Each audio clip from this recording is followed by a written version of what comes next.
मारलं, ती मृत्यू पावली. दुसऱ्या दिवशीच्या सणाचं नाव काय? होळीच्या दुसऱ्या दिवशी सांगा ना, सांगा ना. नाही गडे, इमानदारीनं सांगा. हे लय शास्त्र शुद्ध शब्द सांगायले तुम्ही. हा काय? शाब्बास. असं जागेवर येऊन बोलत जाणं, चोमाल्या गप्पा नाही करायच्या. धुलीवंदन तुम्ही करतच नाही तर कशाला आगाऊपणा बोलायले? धुरुडा. मी पाहतो ना, माझ्याकडे डोळे खराब आहेत का, माझ्या गोळ्या संपल्या आता का, पागल झालोय? धुरुडा. धुरड्याच्या दिवशी तुमच्याकडे प्रथा काय काय? आता मद्यपान करणे, मांसाहार करणे, कोणी प्रथा लावली माहितीये तुम्हाला? आपल्याकडे आपण ज्या घरी कन्या दिली जोशी काका, ती मुलगी जर तिच्या सासरी मृत्यू पावली तर बापाकडचे लोक सासरच्या लोकांना अटक करतात. कळालं ना वाक्य? हो तांदळे मामा, बरोबर आहे ना?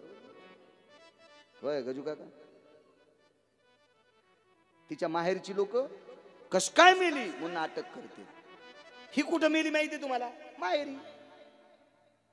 गुरुजी, माहेरी मेल्यामुळं तिचे मालक मेहुण्याकडे आले आणि मेहुण्याला विचारलं, माझी बायको मेलीच कशी? याच्याकडे तरी कुठं उत्तर होतं? यानं सांगितलं तिनं आगाऊपणा केला, तिला अग्नी प्रसन्न होती, मी काय म्हणलं नाही माझ्या मुलाला जाळ, पण ती मृत्यू पावली. याला शांत बसावा म्हणून मद्याचा कुंभ दिला. मद्य पेल्यामुळे याचा जठराग्नी भयानक तापल्यामुळे याला मांसाहार दिला. वाक्य थोडक्यात आठवितो. त्याची बायको पौर्णिमेच्या दिवशी मेली म्हणून त्यानं जास्त दारू पिली. मुद्दाम होऊन धुरड्याच्या दिवशी दारू पिणाऱ्याचं कोण मरतय?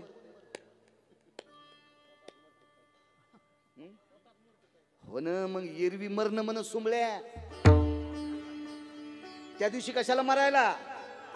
या अनिष्ट प्रथा हिरण्यकश्यपूच्या मेहुण्याची प्रथा आहे.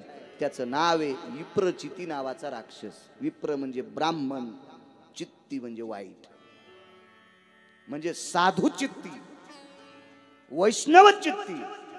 अशा हरामखोर माणसाला शांती किंवा तो असा मग्न राहावा नशेमध्ये म्हणून दुसऱ्या दिवशी धुलीवंदनाच्या दिवशी त्याला ते दिलेले. आपल्यासाठी धुलीवंदन संतांच्या सांगला ती माती दुसऱ्या दिवशी अंगाला लावणे, याचं नाव धुलीवंदन आहे. पण माणसं मद्यपान, बरीच माणसं नाही महाराज वर्षभर घेत नाही, पण धुरड्याच्या दिवशी घेतो. तुझी का बायको मेली का कोण मेली तुझं सुंबळ्या? पागलीस का? ती आपला सण आहे का? तो विप्रचिती नावाच्या राक्षसाचा सण आहे, तो आपला नाही. हे थोडं डोक्यात असलं पाहिजे. चला इकडे आल्याच्यानंतर प्रदाला विचारलं, का रे नारायण? विठ्ठल जळीस्थळी वारला, रिता ठाव नाही उरला, आजमी दृष्टीने पाहिला विठ्ठलची विठ्ठल. विठ्ठल सर्वत्र जळीस्थळी काष्टी पाशाने खांबात स्तंभावरीलात मारिली दुर्जने स्तंभी नारायण प्रगटला. भगवान प्रगट झाले. वाक्य ऐकलं तुम्ही? रात्री मरण नाही, दिवसा मरण नाही, घरात मरण नाही, दारात मरण नाही, माणसाच्या हाताने मरण नाही, प्राण्याच्या हाताने मरण नाही, पक्षाच्या हाताने मरण नाही, सजीवानं मरण नाही, निर्जीवानं मरण नाही, शस्त्राने मरण नाही. एवढ्या बस झाल्या गोष्टी. रूप कोणतं घेतलं माहिती? नरसिंह भगवान की जय. ओम जय नरसिंह हरे. स्वामी जय नरसिंह हरे.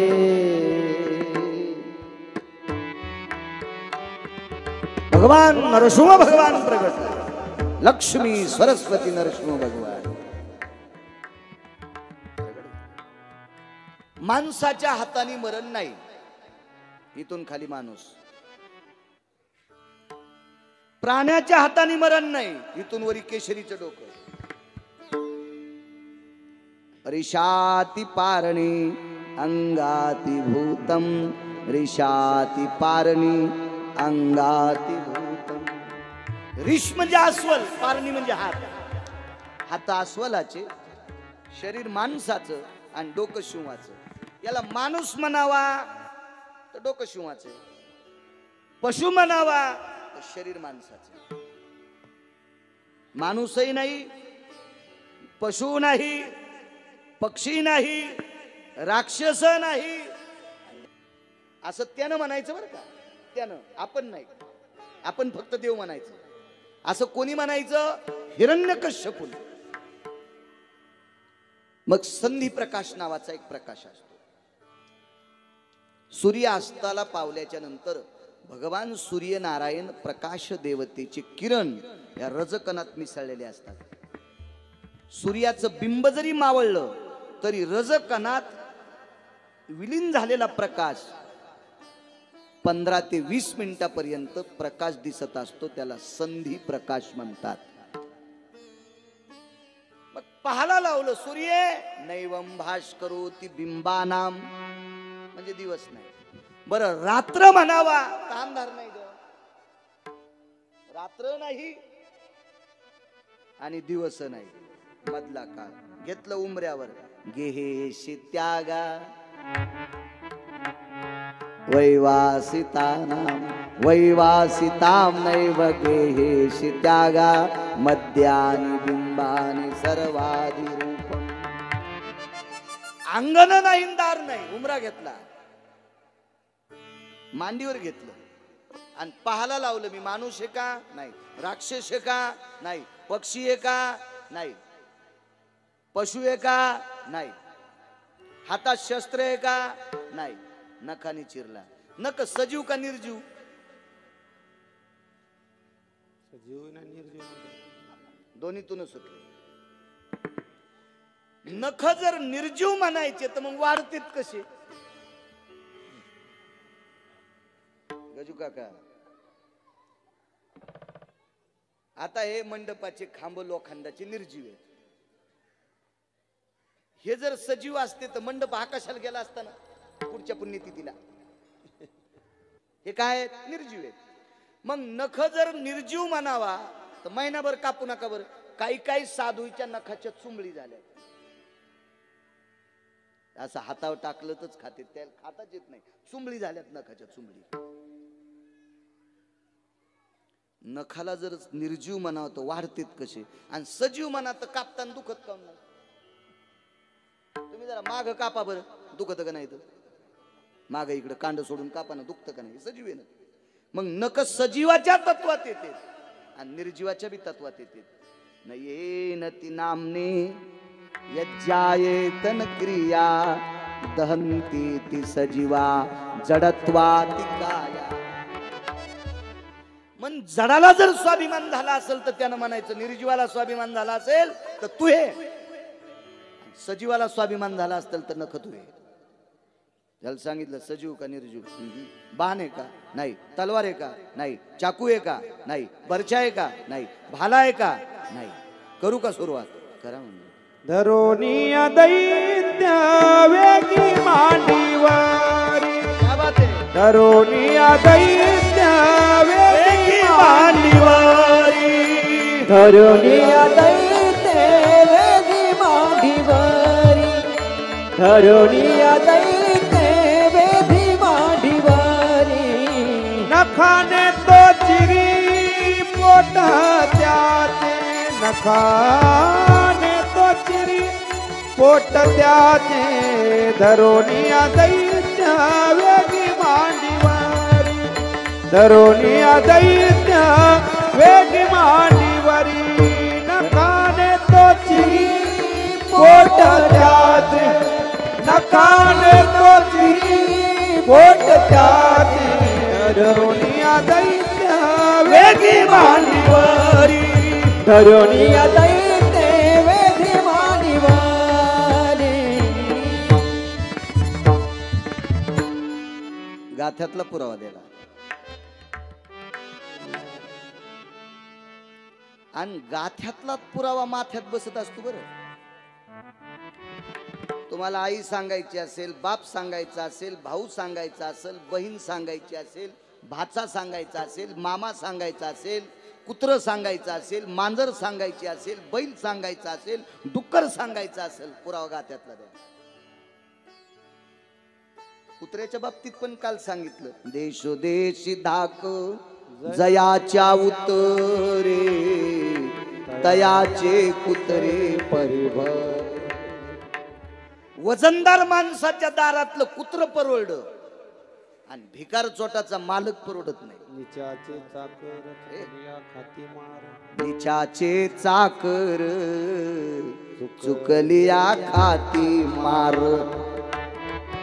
तुम्ही नीच माणसाचा नौकर झाले की खपकेच खावा लागते. त्यानं चूक काम केलं की याला सांगते. तुम्ही काही पा राजहंस बघा. कावळा सुद्धा गाथ्यातूनच ऐका. कावळे ढोपरा कंकर तितिरा राजहंस चारा. सर्प बी ऐका. तुका म्हणे सर्प इंचू नारायण वंदावे दुरुण शिव. भुजंगाची पिली उपजताची वेगळी कोणतया डंखू शिकविला. पोटामध्ये कोणी सांगितले सर्पा उपजता लपा म्हणून. पोटामध्ये पोटामध्ये कोणी सांगितले सर्पा आणि जन्माला बरोबर लपा. कोण सांगितलं? लपते. त्याला माहिती आपली माय खाती. माय सर्पीन की माय बोका. बापे जरी सर्पीने की बोका हा. त्याच्या सवे सुका न पवे बाळा. काही पण ऐका. कशातलं ऐका? गाथ्याचा पुरावा. कोणीकडत नाही ऐकायचं. भावाची हौस मोठी. भाऊच नव्हता का बाईला? भावाची हौस मोठी म्याग चिखलाचा केला. कोणी कुण पाऊस आला दादा मवा इगरून गेला. दळता दळता भावाला गाणे म्हणाली. इकडे म्हण ना. बहिणीची हौस मोठी म्यागची पाटाची केली. बहिणीची हौस मोठी म्यागची पाटाची केली. कोणी कुण वाटुळ आले हरण उडून गेले. गुरगुर गुरगुर. हे कशाला डोक्यातलं? अहो गाथ्यातलं माथ्यात बसत असतंय. माथ्यातलं उतू जात असतंय. म्हणून गाथ्यातलं माथ्यात बस जा. माथा दुरुस्त करत असताना गाथा बघायचा. काही नाही पाहायचं. हल्ली भागवतात गाथा नाहीच. सगळं डिंगटॉंग तिकडच. आणि हल्ली भागवतात जास्त आनंद माणसां बायका नाचवणं. जास्त जास्त झालं बरं का. बायका आणि माणसं एकत्रित नाचवणं हे जास्त झालं. मला वाटते अशी ज्याला जास्त हौस आहे याला विशिष्ट प्रकारचा नरक असेल. 14 पैकी वेगळा नरक असेल. वेगळा. पाया पडतो. तुम्ही चैतन्य स्वामीच्या नगरीतल्या मावल्या नाचा. पण तुमचा स्वतंत्र हरिपाठ घ्या. सगळ्यांच्या गळ्यात टाळ महिलांच्या. तुम्ही तुमच्या महिमेत हरिपाठात नाचा. पण तुमच्यात आम्हाला घेऊ नका. तुमच्यात आम्हाला घेतलं की पैठणच्या मालकाला आवडत नाही.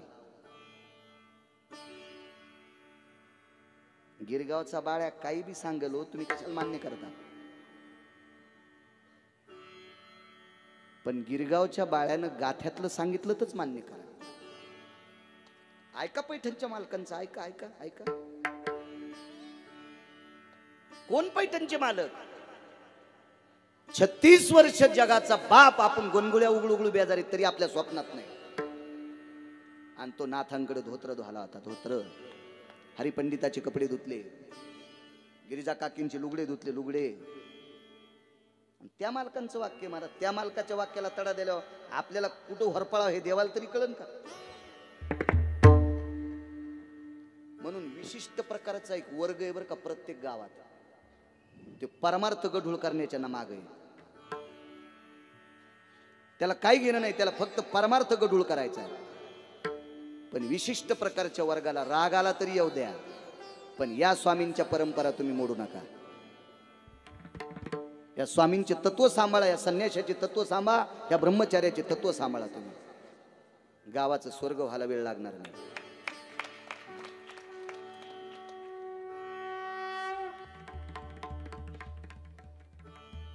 चला.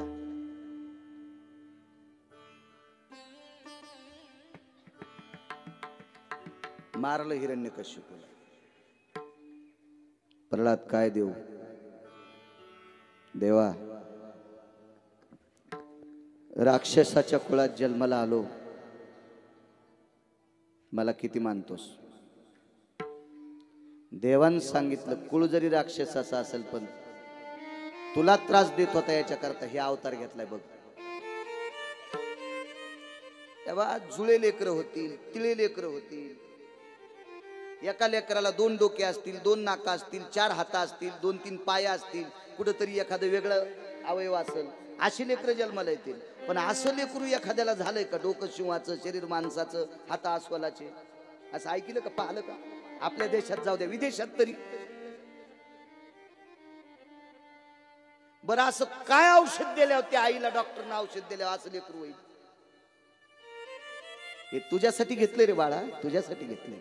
प्रल्हादाला कडेवर घेतलं, नाम प्रल्हाद उच्चारी, कडेवर घेतलं. भक्ती सुखे नाहाला.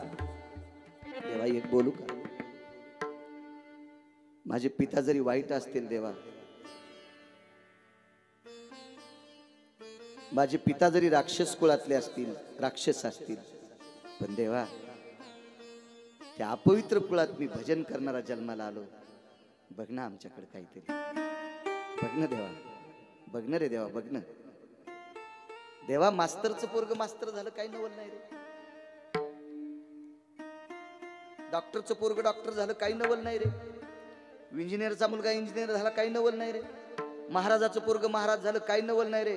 ज्याचा बाप दारू पितून पत्ते खेळतोय त्याचं पोरग महाराज झालं याची पाठ थाप ठेवणार देवा.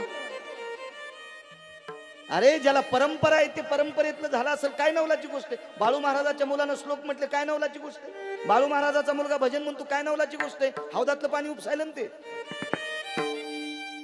हौदातलं पाणी उपसायला आहे तर. अरे देवा मला परंपरा नाही रे. आमच्या कुळात कोणी भजन करत नाही आणि मी तुझं भजन करतोय. करणं आमच्या कुळाचा सन्मान. काय सन्मान केला सांगू तांदळे महाराज. पंढरपुरातल्या मालकानं सांगितलं तुझ्या कुळातली पोरगी लक्ष्मी म्हणून स्वीकारली. आपल्याकडे लग्न करून आणलेल्या मुलीला काय म्हणतात? लक्ष्मीच म्हणतात ना, लक्ष्मीच. प्रल्हादाच्या कुळात विरोचन, बळी, बाणासूर, बाणासुराला उषा नावाची कन्या, तिची मैत्रीण चित्ररेखा आणि उषा नावाची कन्या भगवंतानी सून म्हणून स्वीकारली. कुळात एक वैष्णव जन्माला आला की अख्ख्या कुळाचा उद्धार होतोय. मग ते कुळ कोणतंही पाहायचं नाही. एका ठिकाणी एक पुरावा आला. वैष्णव चांभार धन्य त्याची माता, शुद्ध उभयता कुळ दोन्ही. अहो चमड्याचा धंद करणाऱ्या चर्मकार आहे पण गळ्यात जर तुळशीची माळ असेल त्याच्या आईला धन्यता दिली. रविदास महाराज त्या कुळात जन्माला आले. तुम्ही प्रसंग पहा. रविदास आपण जाणू वरून घालतो देवा. रविदासांची परीक्षा पाहण्यासाठी देव ब्राह्मणाच्या रूपात आले. आणि काय म्हणे चमड्याचे हे काय तुम्ही चमड्यावर ठेवलं देवाला. तर रविदासांनी गोड सांगितलं. चामाची हात, चामाचाची कहळ. पक्वादाला दोन्ही पानं कशाची येत? चमड्याची. आणि हात कशाची येत तुमची गुलीबो? सोन्याची थोडीची. भगवान ब्राह्मणाच्या रूपात हसत होते. जाणवं कुठे तुम्हाला? रापीनं पोटच चिरलं. इकडं तिकडं काम करताना अडकत आहे म्हणून मी मधात ठुले. धाय मोकलून रडत होता हो जगाचा बाप. थाय मोकलून, थाय मोकलून. ताकद कशाची? शेंडीला गाठ बांधून मायबापाला झोका देण्याची. म्हणून एक वारकरी ज्या वेळेला वाराणसीला गेले त्यावेळेला कंगन घरी आलत. म्हणून एक वाक्य वापरले. नियत तेरी अच्छी है तो किस्मत तेरी दासी है. ए कर्म तेरा अच्छा है तो घर में मथुरा काशी है. कर्म तेरा अच्छा है तो घर में मथुरा काशी. नियत तेरी अच्छी है तो किस्मत तेरी दासी है. कर्म तेरा अच्छा है तो घर में मथुरा काशी है. काय ताकद त्या महात्म्याची. इकडे राक्षसाच्या कुळाचा उद्धार केला, पुनीत केलं. पुढे ऐका, भगवंताच्या नखाचा दाह होऊ लागला. कारण ज्याचं तोंड भजन म्हणत नाही का त्याची जीभ सरपीन सांगितली पैठणच्या मालकाने. नामाविन मुख सर्पाचे ते बिळ आणि जिव्हा नव्हे काळ सर्प आहे. पण ज्याची जीभ सरपीन त्याच्या आतलं रक्त काय राम सर? विष. विष आहे ना, विष आहे ना. मग हिरण्यकश्यपू स्वतः भजन करू देत नव्हता. साऊंड सिस्टीम गोडे गावातलीच आहे ना.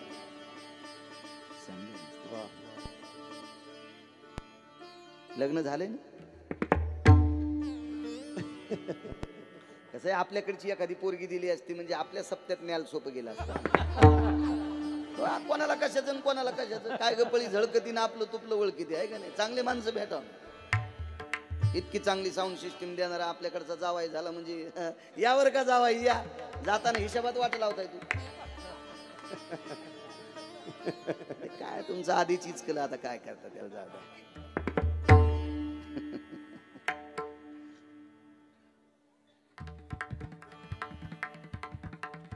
नखाचा दाह होऊ लागला.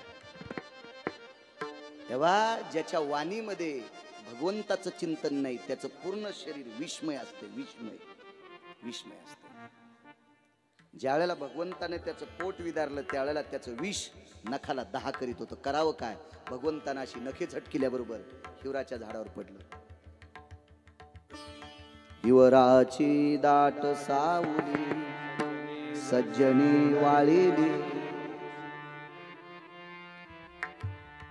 तुम्हाला एक सांगू का,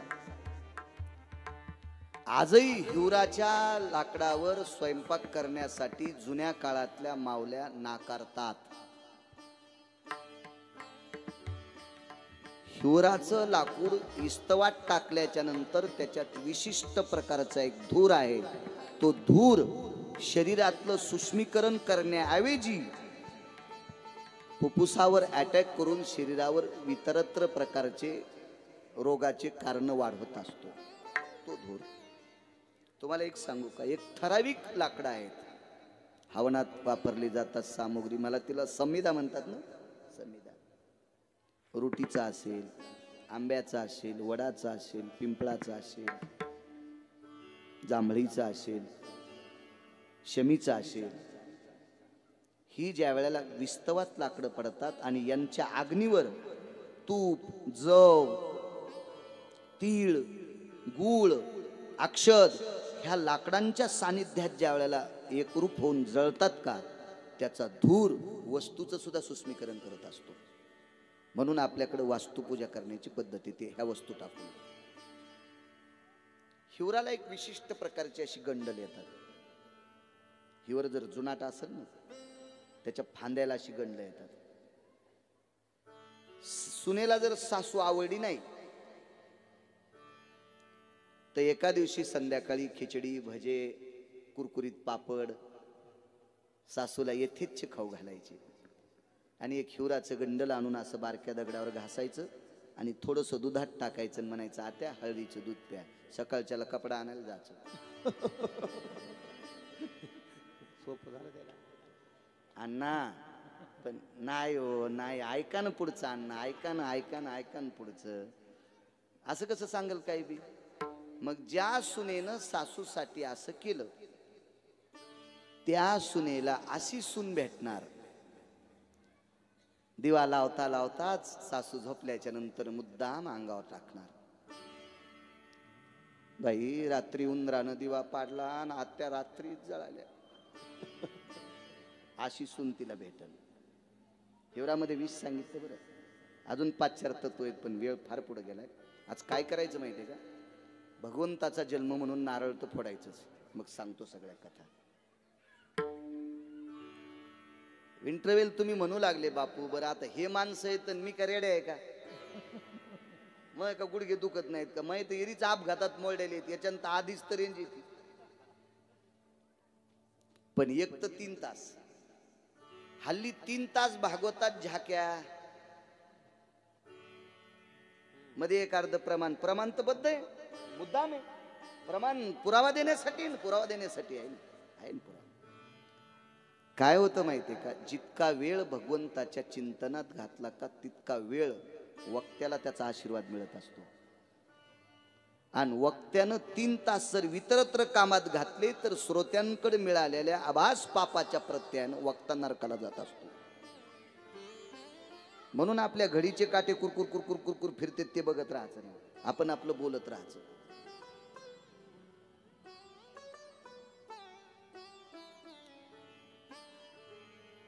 योग असा आला, हिवरा पवित्र झाला.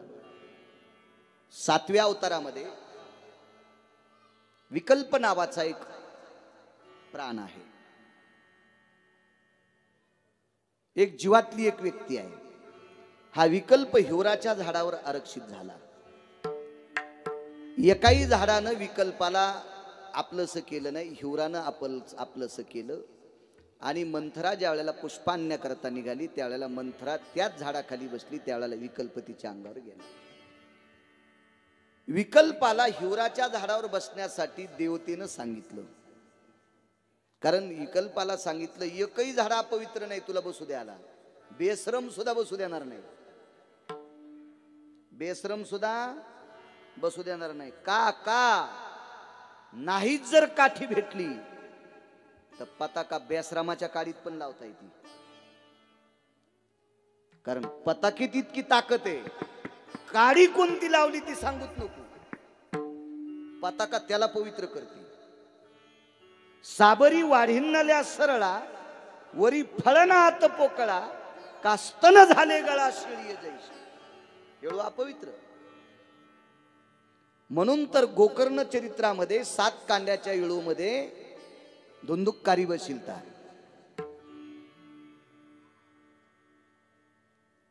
इळू अपवित्र कशाने झाला?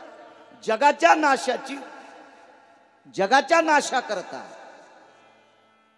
अस्त्रविद्येची प्राप्ती करण्यासाठी तपाला बसलेला रावणाचा सख्खा बाचा, त्याचं नाव होतं सांब.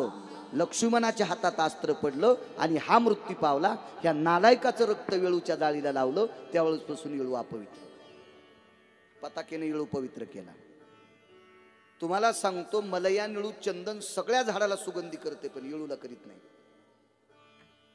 का? त्याला सांबाचं रक्त लागलं. सांब हा पारमार्थिक नव्हता. कोण सांब? शूर्पणखीच्या तुटलेल्या नाकाचीचं पोरग. कोण या संगतीत कोण वाईट होईल आणि कोण चांगला होईल बघा. विचार करा, पताका जर भगवी पताका बेश्रमाच्या काडीला लावली तर त्या काडीला पण गंध लावते. आता तिचं बेश्रम म्हणून पाहत नाही, तिला काय म्हणून पाहते? धर्माची पताका म्हणून, तिला गंध म्हणून. इतकी ताकद आहे पताकेत, एवढी ताकद आहे धर्माच्या. तो विकल्प त्याच्यावर बसला. देवानं विनंती केली, विकल्प मंत्रेच्या अंगात जाणं गरजेचा होता. विकल्प जर मंत्रेच्या अंगात गेला नसता तर प्रभू रामचंद्र वनवासाला गेले नसते. वनवासाला गेले नसते तर सीता सोबत नेल्या नसत्या. सीता सोबत नेल्या नसत्या तर रावणानं नेल्या नसत्या. रावणानं नेल्या नसत्या तर प्रभू रामचंद्र लंकेत गेले नसते. प्रभू रामचंद्र लंकेत गेले नसते तर रावण मेला नसता. आणि रावण मेला नसता तर 33 कोटी देवता बंदिस्त मोकळ्या झाल्या नसत्या. म्हणून विकल्पाला बसण्यासाठी हिवर अर्जित. का? हिरण्यकश्यपूचं रक्त त्याच्यावर पडलं. चला पुढे गेल्याच्या नंतर भगवंतानी पुन्हा एकदा हात झटकली, ती मोहाच्या झाडावर पडली. हिवरानं सांगितलं, काय माझ्यावर काय पाप? काय पाप नाही, तुझ्यामुळे देवता मुक्त होतील. तितकंच काम दिलं त्याला. बंदीतल्या देवता मुक्त झाल्या त्या फक्त हिवरामुळे. मग दुसऱ्यांदा हात झटकल्याच्या नंतर मोहाच्या झाडावर रक्त पडलं. तर मोहाच्या झाडात बऱ्यापैकी विष गेलं बरं का. मोहाच्या झाडाला फुलं आल्यावर झाडाला पान राहत नाही, आणि मोहाच्या फुलाचं ज्यानं पाणी पिलं त्याच्या घरावर पत्तर राहत नाही.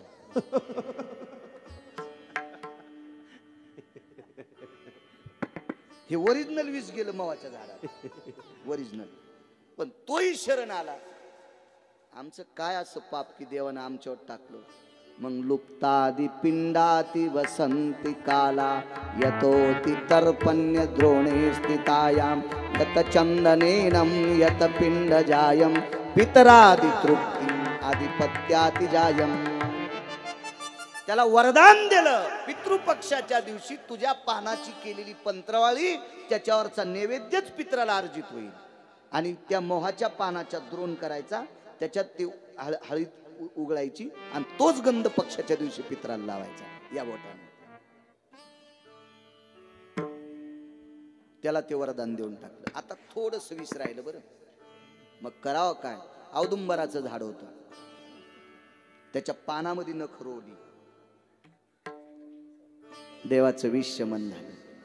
औदुंबरानं सांगितलं, प्रभू हे काय टाकलं आमच्यावर? काही काळजी करू नका, तुमच्यात 3 देव बसतील, ब्रह्म विष्णू महेश, चतुरस्थानी, अष्टमस्थानी आणि द्वादशस्थानी. ज्या वेळेला गुरु येत असतो त्यावेळेला माणसाला तो अनिष्ट ठरत असतो.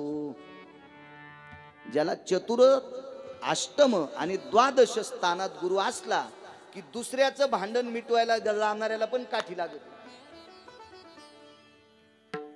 गुरुचा कोप असा असतो. आणि या गुरुला जर शमन करायचं असेल तर गुरुवारी ती बारकी खडी साखर म्हणतात ना, कल्फी, ही खडी साखर नागिनीच्या पानावर ठेवून ते नागिनीचं पान आणि खडी साखरी औदुंबराच्या बुडाला ठेवायची आणि 11 प्रदक्षिणा करायच्या. दिगंबरा दिगंबरा श्रीपाद वल्लभ दिगंबरा, दिगंबरा दिगंबरा श्रीपाद वल्लभ दिगंबरा, दिगंबरा. टाळी टाळी वाजवा सर्वांनी, भजन करा. श्रीपाद वल्लभ दिगंबरा, दिगंबरा दिगंबरा श्रीपाद वल्लभ दिगंबरा. अवधूत चिंतन श्री गुरुदेव दत्त.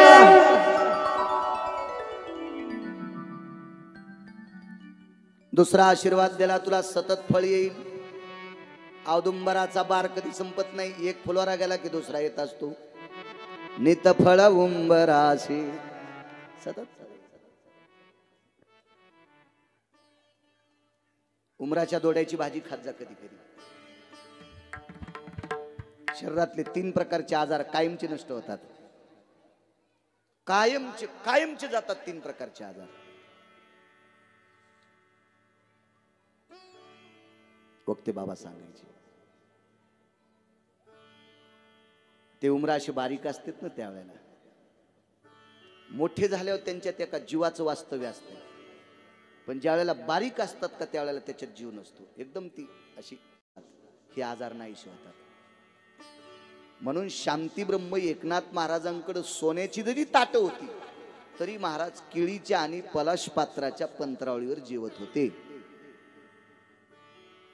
ही पद्धत होती. आपल्याकडे मोठा जर कार्यक्रम असेल तर पूर्वीच्या काळात मोठी मोठी माणसं 10-15 दिवसापासून पंत्राळ्या लावायला येत होती. आता आपण उत्कृष्ट प्रकारच्या प्लॅस्टिकच्या पात्रावर जेवतो, म्हणून एक पसा गोळ्या खातो. आपण जसा आहार तशा गोष्टी होत राहणार ना, त्याचा काय विचार असतो? कशाला डोकं लावायचं? जुनं ते सोनं आहे. जेवढं शक्य असेल तितकं करत जा. पंतरवाळीवर जेवणं भिकारचोटपणा नाही, औदार्याचं लक्षण आहे, वैभवाचं लक्षण आहे. फार मोठं. तुम्हाला एक सांगू का, देवाला सोन्याच्या पात्रात नैवेद्य ठेवल्यावर किती पुण्य मिळते, त्याच्या हजारो पटीनं पुण्य पंतरावळीवर केळीच्या पात्रावर नैवेद्य ठेवल्यावर मिळते. एवढं मोठं शास्त्र आहे. चला असू द्या.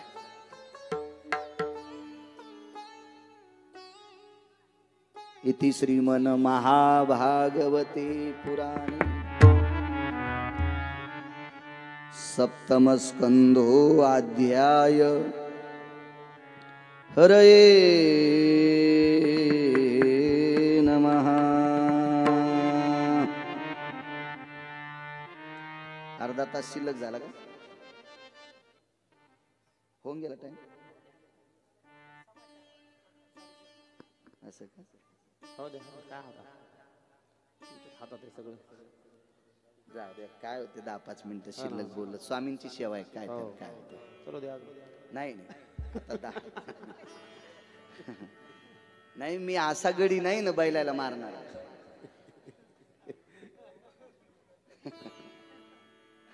नाही, भगवान चंद्रवंशात जन्माला आले. पुरुरवा बृहस्पतींची पत्नी हरण केली. वेगात सांगतो त्यापासून बुध नावाचा पुत्र झाला. हा बुद्धी प्रगल्भ होता. यापासून जो वंश झाला त्या वंशाला चंद्रवंश म्हणतात. या वंशात जगदानंद कंद जगतपती भगवान कृष्ण परमात्मा जन्माला आले. एखाद्या नारळाची शेंडी काढा, विस्तारपूर्वक उद्या सांगतो. आजचा 5वा दिवस आहे. काढलेली ठीक आहे नारळ आहे ते काय काढली शेंडी, काढली शेंडी. भगवान जन्माला आले. 8 वर्षाची मूर्ती आहे. युगल कृष्ण, गोपी कृष्ण, राधा कृष्ण, बऱ्यापैकी 8 प्रकारची नाव आहेत.